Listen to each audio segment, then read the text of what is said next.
The envelope sat on the cold white formica table, hollow and weightless, just like her. Victoria held the pen, its tip still pressed to the paper even after the signature had long been made. The lawyer avoided her eyes, shuffling documents with the uneasy grace of someone too accustomed to endings. The silence in the room pressed against the walls like grief trapped in wallpaper. She took a breath, not the kind that fills lungs with hope, but the kind that comes when you've held your breath underwater too long and there's no choice left but to surface. Victoria stood back straight, not out of pride but instinct. It was the posture of someone who had learned how to walk over glass without bleeding through her shoes. Lily walked beside her, small fingers wrapped tightly around her mother's hand. She didn't ask questions, she never did. At only 4 years old, Lily had already grasped what many adults failed to. Sometimes silence protects. The taxi was old, with frayed seats and a faint scent of lavender trying, and failing, to mask the smell of history. "Big move?" the driver asked. Victoria nodded. He didn't press. The road to the small town stretched long and flat, flanked by low fields and a sky so open it felt almost intrusive. The farther they drove, the more everything outside felt lighter. But inside her, the walls still screamed. They arrived at the boarding house just before sunset. It was a large, aging home with a porch that creaked beneath its own memories. Flower pots lined the rails, their blooms growing like they had something to prove. The gate groaned when Victoria pushed it open, and a voice called from the top of the stairs. "You must be Victoria," said a woman with her hands on her hips and eyes that looked like they'd seen into more souls than mirrors. Victoria gave a short nod. She no longer trusted her own voice. "And this little darling must be Lily," the woman added, kneeling with a smile that could warm bone. "I'm Mrs. Hartley. Welcome. We've got shelter, coffee, and always a little cake." Their room was small but clean. One double bed, a bunk bed, a table pressed against the wall, and a window overlooking the backyard. Victoria dropped the 2 backpacks on the floor and sat on the bed. Lily ran to the window, fascinated by the chicken coop and the lone fig tree outside. "I'll fix you a snack," Mrs. Hartley said, gently tapping the door as she left. Victoria rubbed her face with both hands. She felt like an intruder in this quiet, as though she hadn't yet earned the right to peace. Her body still remembered the echoes, doors slamming, words slicing through the air.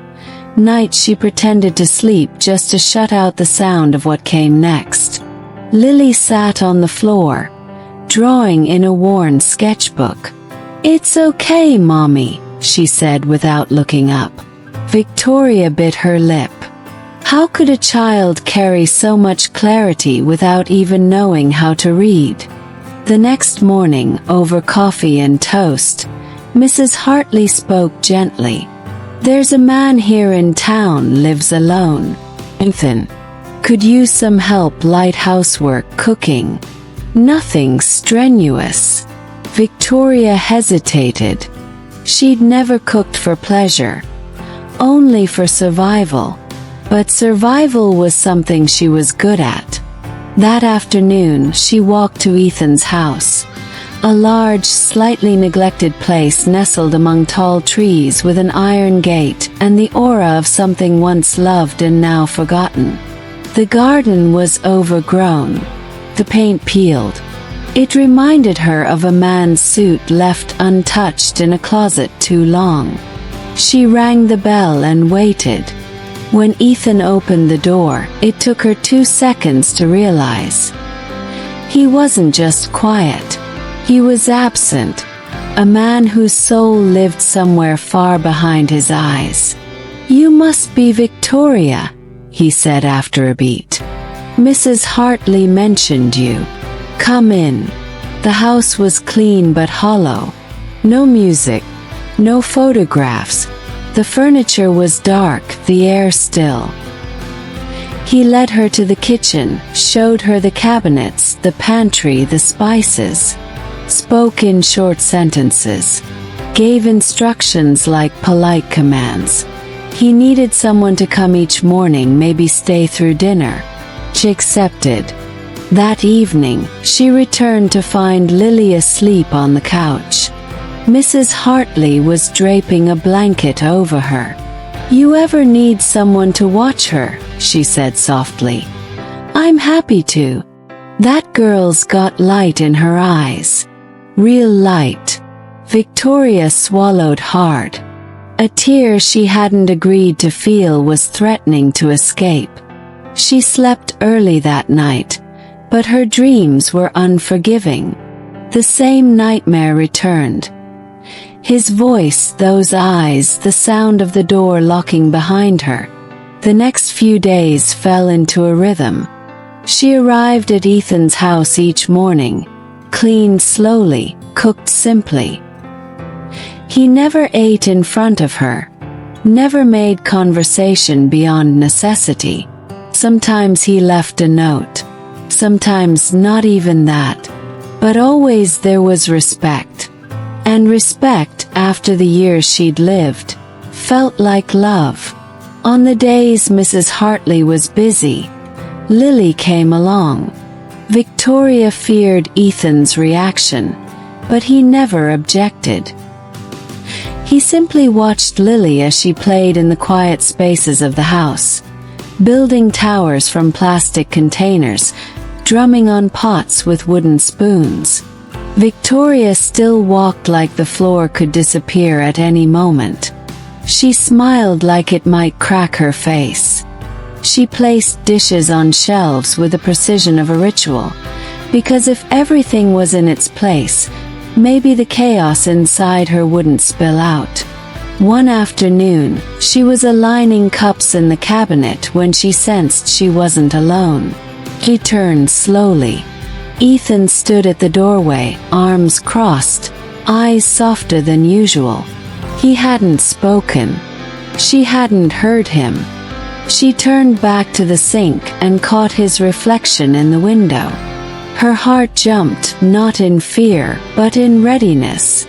She didn't know how long he had been standing there, but her damp eyes and tight breaths betrayed her. She quickly forced a smile. "I'm fine," she whispered, wiping her face with her sleeve. "Just tired." Ethan nodded, said nothing, took a step forward but didn't close the distance. He just stood there, watching her in a way that wasn't invasive but deeply human. He didn't offer cliches. He didn't ask what was wrong. He just bore witness. What Victoria didn't know was that moment changed something in him. Because in that silent kitchen, he didn't see a maid.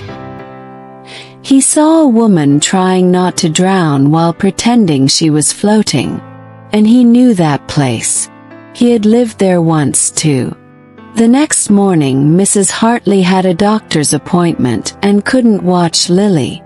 Victoria considered calling off work, but fear of seeming unreliable won. She packed Lily's toys into a bag and explained, "Today you'll come with me, sweetheart. But we have to be quiet, okay?" Lily nodded, clutching her mother's hand. She didn't look scared, just curious.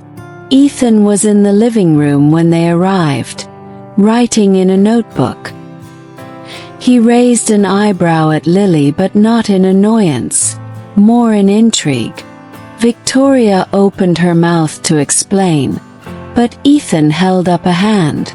"It's all right. She can stay." Lily beamed, gripping a one-armed teddy bear. She wandered into the room, pulled out 2 pot lids and a wooden spoon from her bag, and began tapping out a rhythm only she could hear. Victoria rushed to hush her. "She won't be noisy. Let her play," Ethan said gently. And Victoria exhaled for what felt like the first time in years. The next morning, the rain came like an apology. It didn't knock on the windows, it slipped down them gently, like old tears with no urgency to dry. Victoria put on her worn wool coat, helped Lily into her yellow boots, and walked to Ethan's house as if moving through a sad poem, slowly feeling every line. When Ethan opened the door, he didn't say good morning. He simply stepped aside to let them in, just as he always did.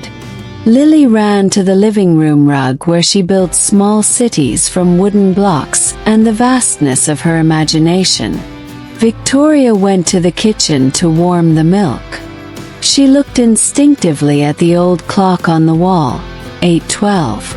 Time seemed stuck there, just as she had been for so long. Ethan walked in minutes later, holding a leather folder and wearing eyes shadowed by a night without sleep. "Do you like music?" he asked, voice quieter than the rain. Victoria paused, stirring the milk. That question opened a window she hadn't expected. She hesitated, then answered, "I used to." He nodded. "There's a piano in the back room. It was my mother's. It hasn't been played in years." She said nothing, but those words remained with her, like seeds. That night, lying beside Lily, watching her daughter's soft, even breathing, Victoria remembered the old piano from her childhood. A strict father, a distant mother. But the piano had been her shelter. Its notes were hiding places, its silences embraces. She fell asleep with her fingers moving across an imaginary keyboard. In the days that followed, something began to grow in the quiet gestures. Ethan stayed home more when Victoria was there. Sometimes he asked about the food. Other times he complimented her cooking with a subtle raise of his eyebrows. One afternoon, he brought home an old recipe book and left it on the counter with a note. "You might like this. I don't cook, but I do appreciate good food." Victoria held the note as if it were an autumn leaf about to fall. There was tenderness in it. And for her, tenderness was sacred ground. One morning she arrived earlier than usual. Ethan was still in the garden, watering the plants. Droplets clung to his gray sweater, and his dark hair looked longer in the soft light. He hadn't noticed her watching him from the kitchen window. A simple moment, man watering Ken's silence. But for Victoria it was poetry, because in that scene there was life. And when you've spent years just surviving, watching someone nurture something is a prayer answered. Winter's grip tightened, and the house seemed to shrink beneath its weight. Victoria's routine with Ethan and Lily became the fragile thread holding her together. Yet beneath the surface, the cold wasn't only outside. It was in the spaces between words, in the pauses that stretched too long. One evening after dinner, Victoria found Ethan staring at the fire, lost in thought. The silence was thick. "Do you ever think about the past?" she ventured. He didn't answer immediately. When he finally spoke, his voice was a low rumble. "Every day." Victoria swallowed the ache rising in her throat. "Does it ever stop hurting?"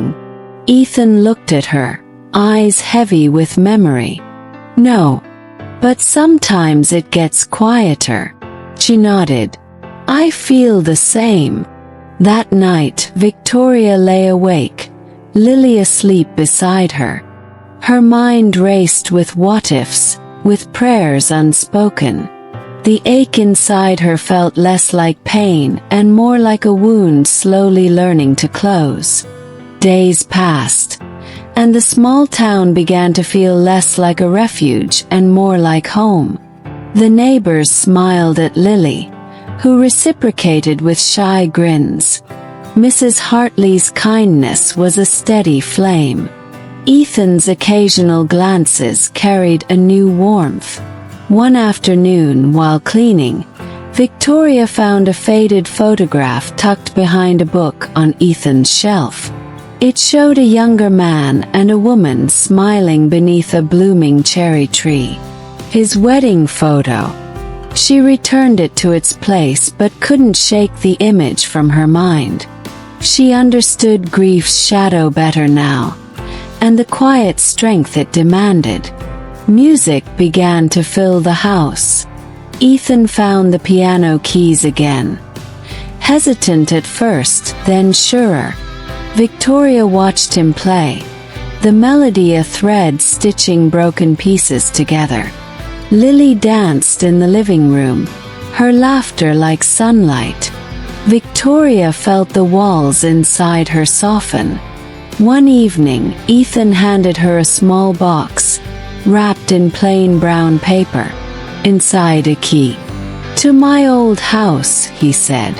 "Maybe it's time you see where I come from." Victoria felt the weight of the gesture, an invitation not just to a place but to trust. The morning air was crisp, carrying a promise of change wrapped in the soft scent of damp earth. Victoria awoke early, not to the familiar echo of silence, but to the faint sound of movement. Ethan was already stirring in the kitchen, the clink of a spoon against a cup a tentative song in the quiet house. She dressed quietly, the worn fabric of her coat whispering memories with each motion. Today was not just another day. It was the day she would confront what lay buried deep beneath the wounds. At breakfast, Ethan handed her a folded envelope. No words accompanied the gesture, but the weight in his eyes said enough. Victoria's fingers trembled slightly as she opened it, revealing a letter written in a careful, flowing script. It was from his late wife. Her heart contracted at the sight. The fragile paper, the delicate lines as if touching a ghost. Victoria read aloud, the words weaving a story of love, loss, and a hope that somehow, the wounds of the past could become seeds of new life. The letter spoke of forgiveness, not only of others but of oneself, and of the quiet strength found in surrender. Ethan listened, his gaze fixed on her, a flicker of something unspoken passing between them. When she finished, silence filled the room like a sacred pause. Finally, Ethan broke it. "I never told anyone about this," he said softly. "Not because I wanted to hide it, but because I was afraid to face it again." Victoria reached out, placing her hand over his. Maybe we both needed to hear it. The days that followed were marked by subtle shifts. Victoria felt lighter, as though the letter had peeled away layers of doubt and fear. Ethan began to share stories of his past. His wife, their dreams, the abruptness of her leaving. And Victoria spoke too, not of the pain, but of the resilience it took to keep going. They found solace in these exchanges, building a fragile bridge from solitude to connection. One afternoon, as golden light spilled through the kitchen window, Ethan brought out the piano sheet music again. This time, he didn't just leave it on the counter. He sat beside Victoria, fingers hovering over the keys. With a hesitant smile, she played. The notes were uneven at first, stumbling like a child taking first steps. But as the music grew, so did the courage between them. Lily clapped her hands from the doorway, eyes shining. Music became their language, a balm for broken hearts and an invitation to hope. Winter slowly gave way to spring, and with the changing seasons came the rebirth of dreams. Victoria began to see herself not as a survivor defined by scars, but as a woman sculpted by grace and courage. Ethan's presence was no longer a shadow at the edge of her life, but a steady hand guiding her toward light. One evening, as they sat on the porch watching the stars blink awake, Ethan turned to Victoria. "Do you believe in second chances?" he asked quietly. She smiled, the answer clear in her eyes. "Yes, because sometimes the hardest battles lead to the most beautiful victories." They sat in companionable silence, the world around them soft and infinite. Victoria understood now that life was not about erasing the past but learning to carry it with dignity. The story they were writing together was not perfect, but it was theirs. And in that imperfect beauty there was love.